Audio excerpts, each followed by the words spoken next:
Seguimos con la saga de pensamientos de Albert Einstein. Decía él, si quieres entender a una persona, no escuches sus palabras, observa su comportamiento. ¿Cuántas veces hemos visto sentimientos de cualquier índole en una mirada, en un gesto, en un movimiento imperceptible? Porque desde siempre nuestros cuerpos tienen un lenguaje propio que nos comunican cómo se siente o cómo nos sentimos, que nos comunica cómo nos sentimos. En estos momentos más que nunca, debemos observar el comportamiento de las personas a las que amamos, más que escuchar sus palabras. Y debemos tratar sobre todo de ser empáticos con ellos y ayudarnos unos a otros. Si actuamos de esa manera, todos los días encontraremos a alguien dentro de nuestra familia a quien podamos ayudar, o de nuestros amigos. De esa forma nos sentiremos felices y haremos felices a otros. Nuestra clase de este día se llama Ley de Faraday y la inducción electromagnética.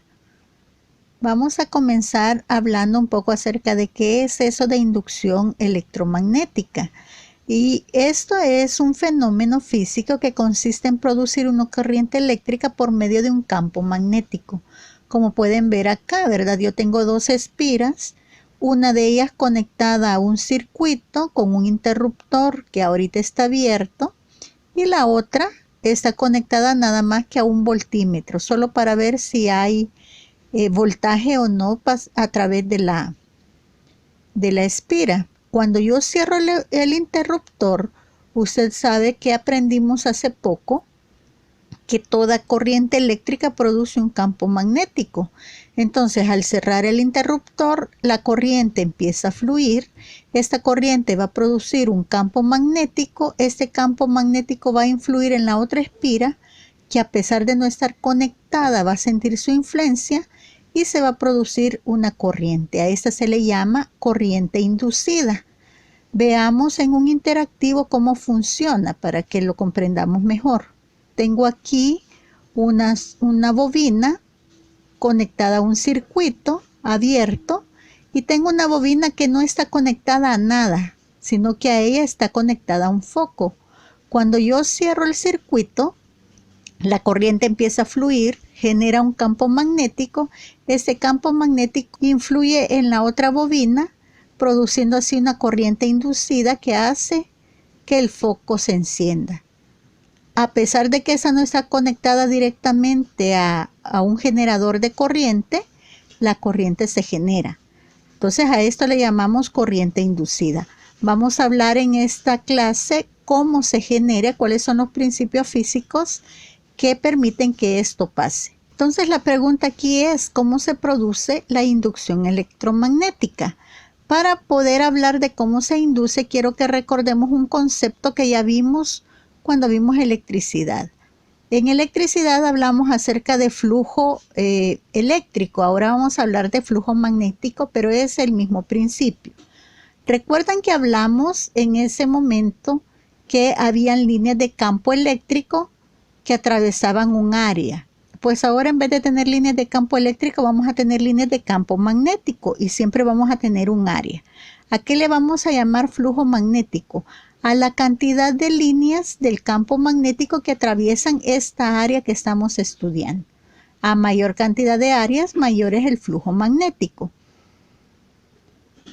La fórmula para el flujo magnético es esta que está acá, donde este ángulo para nosotros siempre va a ser 90 grados, así que siempre va a valer 1, y es el producto del campo magnético por el área, ¿verdad?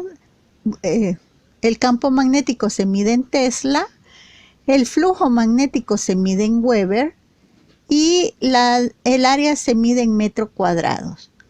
También vamos a ver que la densidad del flujo magnético puede quedar en Weber sobre metro cuadrado, en este caso.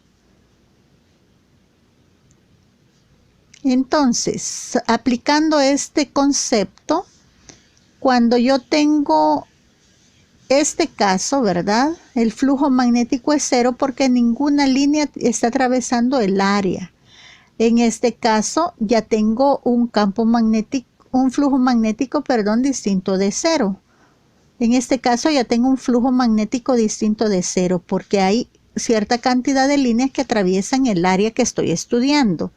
Y en este último caso, el campo magnético es máximo, ¿verdad? Porque todas las líneas de campo están atravesando el área. Cuando hay un ángulo de 90 grados, el flujo magnético será máximo. Eso nos va a servir para explicar la inducción electromagnética, que es lo que estamos estudiando. Para concluir con lo del flujo magnético, solo recordarles, ¿verdad? En este caso yo tengo un flujo magnético menor que en el caso A. Entonces el flujo magnético es mayor en A y menor en B. Para hablar de la inducción electromagnética tenemos que hablar del experimento de Faraday, que fue quien formalizó esta inducción.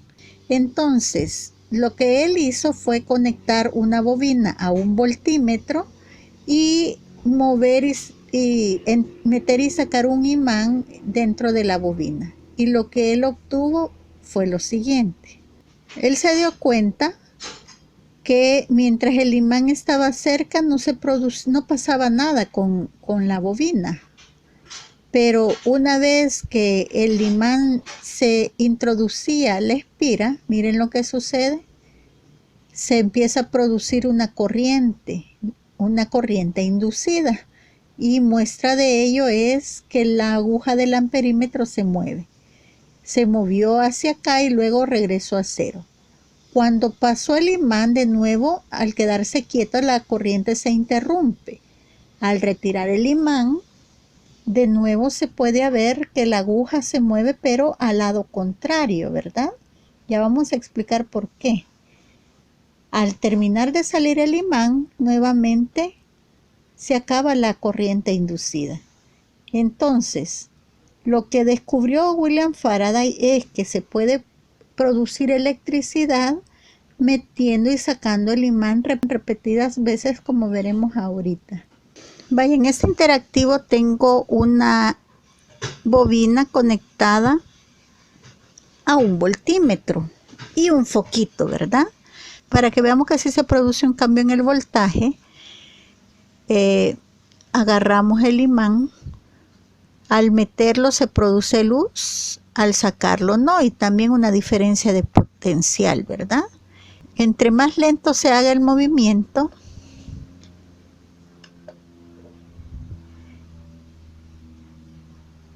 se produce una electricidad, pero no es igual a que lo hagamos de una manera rápida. Al hacerlo de una manera rápida, esta producción es más constante. También tiene que ver la cantidad de vueltas que tenga la espira. Mire cómo alumbra cuando la cantidad es menor y cuando la cantidad de espiras es mayor. Entonces, una vez que hemos replicado el experimento de Faraday, vamos a proceder a explicar lo que él concluyó de su experimento. En su experiencia, Faraday dijo: se produce un voltaje a lo que él llamó FEM. FEM significa fuerza electromotriz y se representa con la letra epsilon. Entonces él dijo, se produce una FEM cuando hay un cambio de flujo magnético a través del tiempo. ¿Qué significa eso? Un cambio de flujo magnético. Recuerde que el flujo magnético es la cantidad de líneas de campo magnético que atraviesan un área determinada.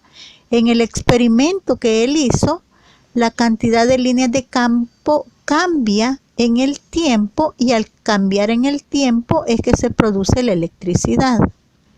Veámoslo de nuevo. Lo que voy a hacer ahora es dejar activas las líneas de campo. Entonces, al cambiar la cantidad de líneas de campo, yo tengo una producción de electricidad. Si las líneas de campo que pasan son constantes, como en este momento, no hay producción. Tiene que estar cambiando esa cantidad en el tiempo para que se produzca electricidad. Por eso es que hay que meter y sacar el imán. No podemos dejarlo ahí, ¿verdad? Él por sí solo no produce electricidad, no produce corriente inducida. ese fue el experimento de Faraday y sus conclusiones. Al ver las unidades, la FEM es una producción de voltaje, lo que tenemos.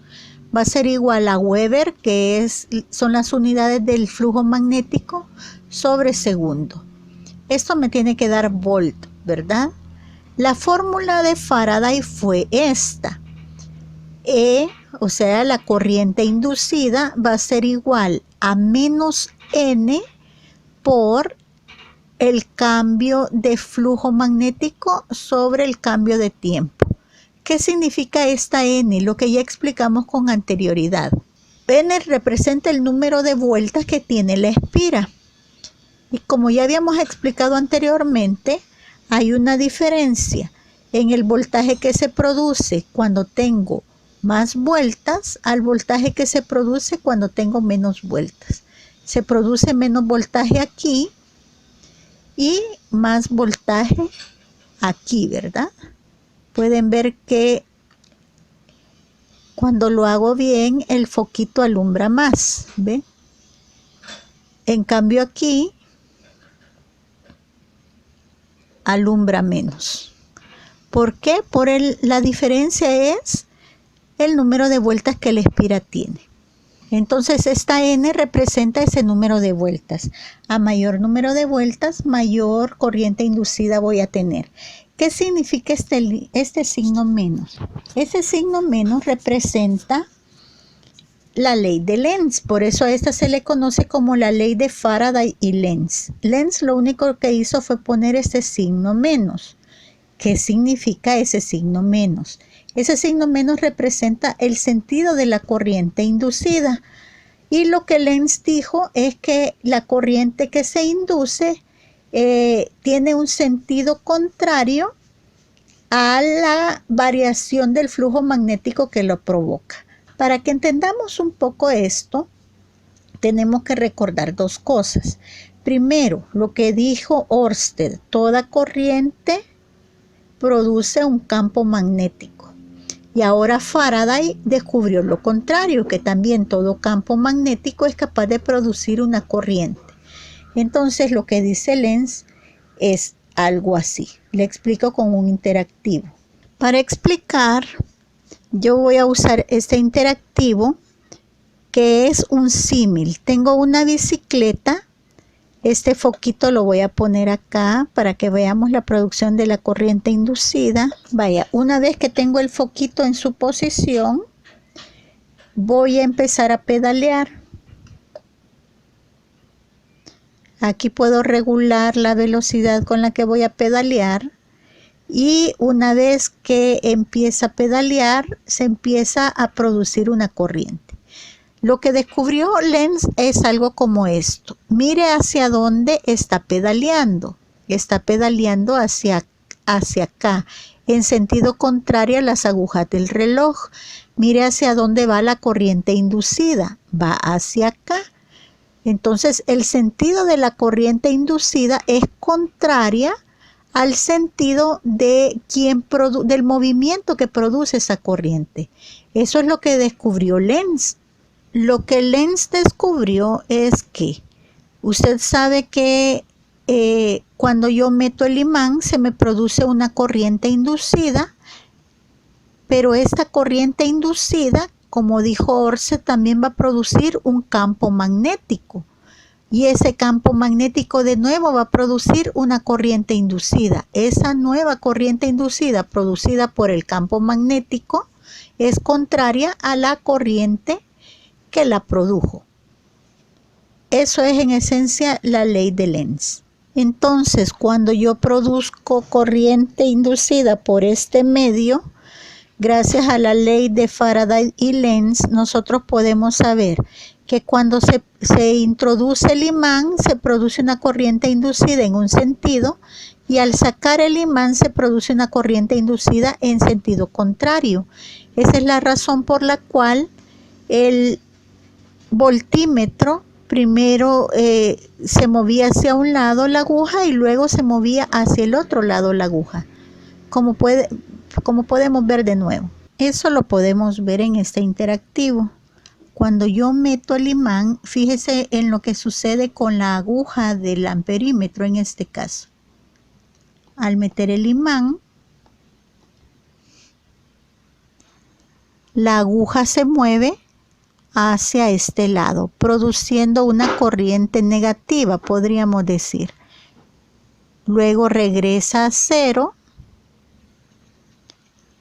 y al retirar el imán, la aguja se mueve hacia una corriente positiva y luego regresa a cero.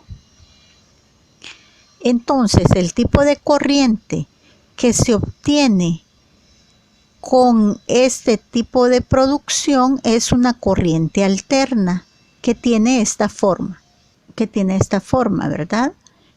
Una corriente está en cero, se produce una corriente positiva, luego regresa a su posición de cero y una corriente negativa. Entonces, a través del tiempo, el tipo de voltaje que voy a tener es este. Este es el voltaje que recibimos de CAES, de las presas hidroeléctricas, pero ¿por qué no vemos esta fluctuación? Porque es tan rápido en el tiempo que nuestro ojo no es capaz de percibirla. Eso nos llega a hablar de las aplicaciones de esto. La principal aplicación es la producción de corriente tal y como la conocemos nosotros en este momento. Sin ese descubrimiento no tendríamos la vida que tenemos con tanto uso en la corriente eléctrica. Y esto es gracias a los generadores eléctricos, de los cuales ya hablamos un poco en la clase anterior. Hoy vamos a detallar cómo es que funciona. Como dijimos, un generador es aquel que permite convertir energía mecánica en energía eléctrica. Su funcionamiento se basa en el principio de inducción de Faraday, que es lo que acabamos de estudiar. Y el modelo más simple consta de esto: una espira, un campo eléctrico.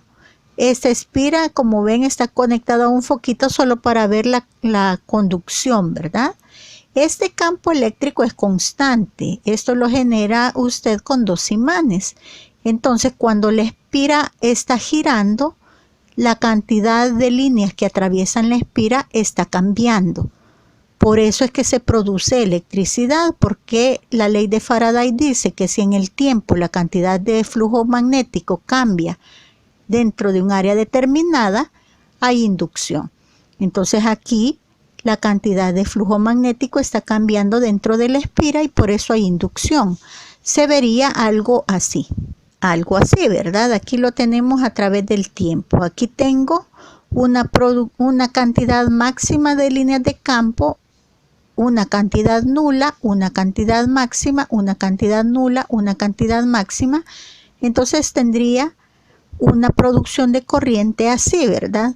Cantidad nula, máxima, nula, máxima, nula. Y ese es el tipo de voltaje que recibimos con la corriente inducida. Otra de las aplicaciones es de la inducción mutua, que ya expliqué con anterioridad cómo funciona. Son los transformadores. Los transformadores más comunes que usted ha visto quizás sean estos, ¿verdad? Que están en algunos postes. ¿Para qué sirve un transformador? Un transformador sirve para elevar o disminuir el voltaje de una corriente alterna. También tenemos transformadores mucho más grandes, como los que hay en la Plaza de las Banderas, ahí en el colegio, ¿verdad? O el que usted utiliza para recargar su celular. Ese es un transformador. Porque es un transformador. Si usted ha tenido la paciencia de leer las indicaciones que el transformador tiene, como estas letritas que aparecen aquí, dice que su teléfono se carga con 5 voltios. ¿Y cuántos voltios recibimos nosotros de CAES? En teoría recibimos 110 voltios. Entonces, cuando usted conecta esta parte, este conector en el enchufe de su casa, él recibe 110 voltios, pero por aquí saca 5 voltios nada más. Entonces convierte esos 110 en 5. el transformador funciona más o menos así. Consta de un alma de hierro, un núcleo de hierro. Recuerde que cuando ponemos hierro en una espira es para hacer un campo magnético más potente. Tengo una bobina que se conecta al enchufe de la casa, ¿verdad? O de la FEM o del generador que estoy usando. Esta bobina se le suele llamar bobina primaria o bobina de entrada. Luego, esta bobina induce corriente en esta otra porque esta se está conectada directamente a la producción de voltaje. Aquí no está conectada. Entonces, esta bobina induce corriente en esta, produciendo también una corriente inducida. A esta se le llama bobina secundaria o bobina de salida. Existen dos tipos de transformadores. Transformador de subida, que su función es recibir poquito voltaje y sacar bastante voltaje, o transformador de bajada, cuya función es lo contrario, recibir bastante voltaje y sacar poco voltaje. ¿Qué tipo de transformador será entonces el conector de su celular, el cargador de su celular, de subida o de bajada? Pues es de bajada, ¿verdad? Porque usted recibe 110 voltios en CAES y su celular se carga únicamente con 5 voltios. Por eso es importante también que no use cualquier cargador para cargar su celular, porque no todos los aparatos eléctricos funcionan con 5 voltios. Ahí depende de la exigencia de voltaje que cada aparato tenga. Entonces tiene que fijarse muy bien, porque si no, lo que va a hacer es, si tiene menos voltaje no se va a cargar, si tiene más salida de voltaje se va a quemar. Hay que tener mucho cuidado con eso. Esta fórmula que ven acá es la fórmula que me ayuda a trabajar con los transformadores. Y dice que el voltaje de entrada sobre el voltaje de salida es igual al número de espiras en la entrada entre el número de espiras de salida, y a la vez es igual a la corriente de salida sobre corriente de entrada. No es que me haya equivocado aquí y las haya puesto al revés, sino que esas tienen una proporcionalidad inversa con estas otras magnitudes. Entonces aquí es entrada sobre salida, salida sobre entrada. O primaria sobre secundario, ahí como usted los quiera llamar, ¿no? Veamos otro interactivo para ilustrar. Aquí está un solenoide nada más, como ya lo vimos con anterioridad. Aprendimos en su momento que cuando yo hago pasar corriente a través de este solenoide, produce un campo magnético o un flujo magnético. Entonces, veamos qué sucede cuando tengo dos bobinas conectadas. Le pongo el alma de hierro, como ya le expliqué, para intensificar el campo magnético. Esta que está conectada a la corriente, al pasar la corriente por ella, produce un campo magnético que se intensifica por el alma de hierro. Este campo magnético induce corriente en esta segunda bobina y así es como saca voltaje. Y ese es el principio del transformador. Y en esto consiste un transformador, ¿verdad? ¿Por qué son tan importantes los transformadores? Imagínense que yo tengo una planta generadora de electricidad, así como las que tenemos acá, ¿verdad? Las 5 de noviembre y todas las otras, y se producen 26.000 voltios de corriente alterna. A su casa no llegan 26.000 voltios, llegan 110 voltios nada más. La industria usa 220 por lo general, 240. Entonces, ¿cómo hacemos? Además que la corriente, el voltaje va como disminuyendo a medida de la longitud. Además que el voltaje va disminuyendo a medida que se va transportando por las líneas, ¿verdad? Por los cables. Recuerden algo que se llama resistencia, ¿verdad? Que la resistencia es inversamente proporcional a la longitud. Eso significa que entre más longitud, que la resistencia es directamente proporcional a la longitud. Eso significa que entre más longitud, más resistencia voy a tener y a los electrones les va a costar más llegar. Entonces, mire lo que sucede. Yo tengo una planta generadora de electricidad que produce unos 26.000 voltios.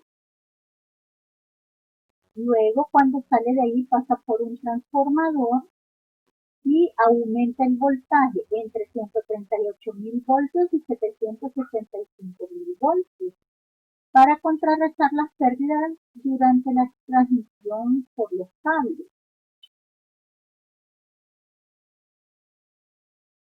Luego pasa por muchas torres, mucho cableado, y al llegar a las subestaciones, ahí hay otros transformadores que van a hacer su función.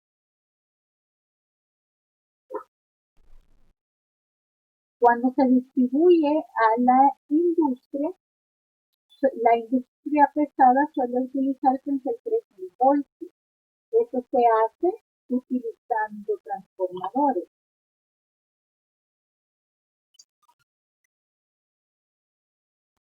Bueno, los países que tienen ferrocarril o metro, estos funcionan con 15.000 voltios, de 15.000 a 25.000 voltios. También lo logran a través de transformadores.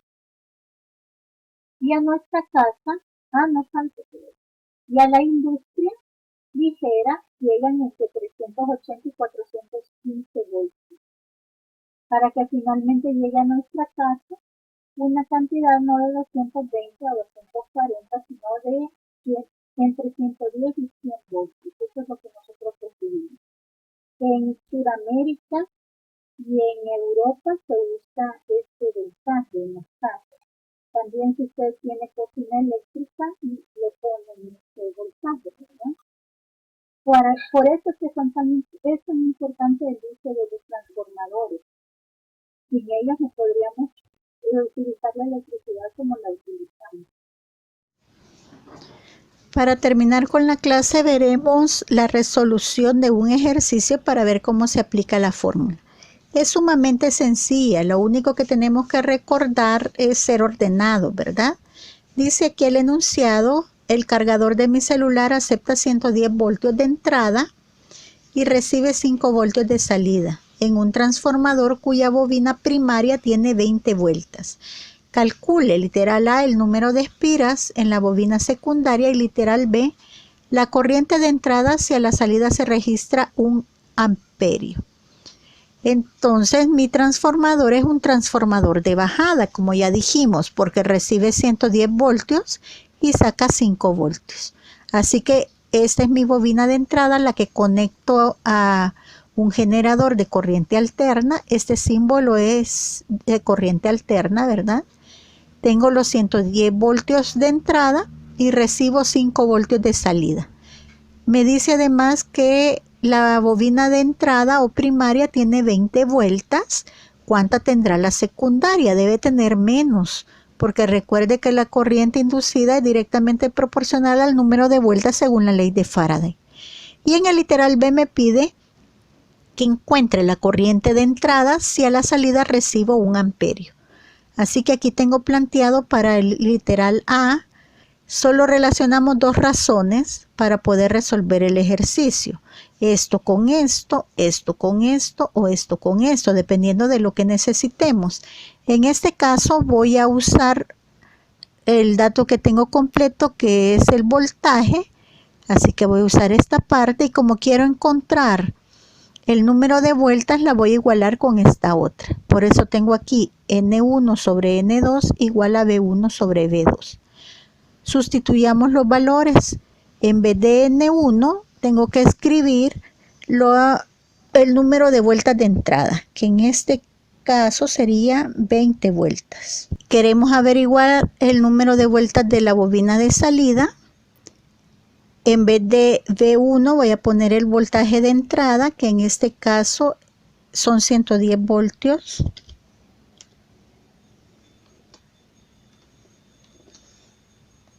y el voltaje de salida, que son 5 voltios. Me quedaría así mi relación, ¿verdad? Finalmente voy a despejar. Este N2 pasa aquí a multiplicar. Divido 110 entre 5. Y luego ese resultado lo paso a dividir y encuentro el número de vueltas, así. Me quedaría 110 entre 5. Eso me da 22 voltios. Bueno, me da 22, se iría voltio con voltio, así que de este lado pongo 22.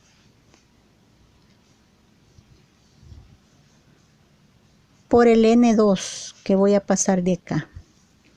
Y me quedaría así. Finalmente paso el 22 a dividir. Divido 20 entre 22.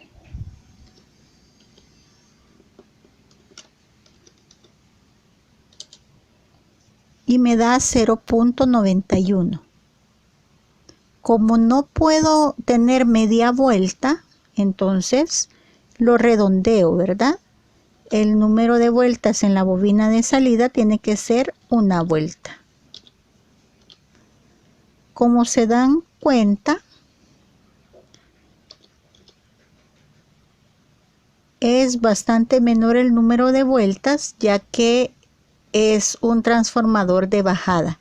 Si fuera un transformador de subida, la cantidad de vueltas acá tendría que ser mayor que en la de entrada. Esa sería la resolución del literal A. Vamos al literal B. En el literal B me piden que encuentre la corriente de salida y me dan la corriente de entrada.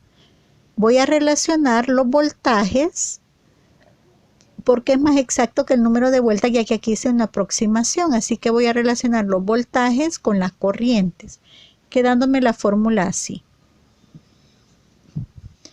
V1 sobre V2 es igual a I2 sobre I1. Voy a sustituir, en vez de poner el voltaje 1, voy a poner el voltaje de entrada, que en mi caso son 110 voltios. Y en vez de poner V2, voy a poner el voltaje de salida, que según el enunciado de mi ejercicio son 5 voltios. Y sustituyo la corriente que me dan. Dice que la corriente de entrada es la que estoy averiguando, es decir, I1. Y me dan el valor de I2, que dice que es 1 amperio.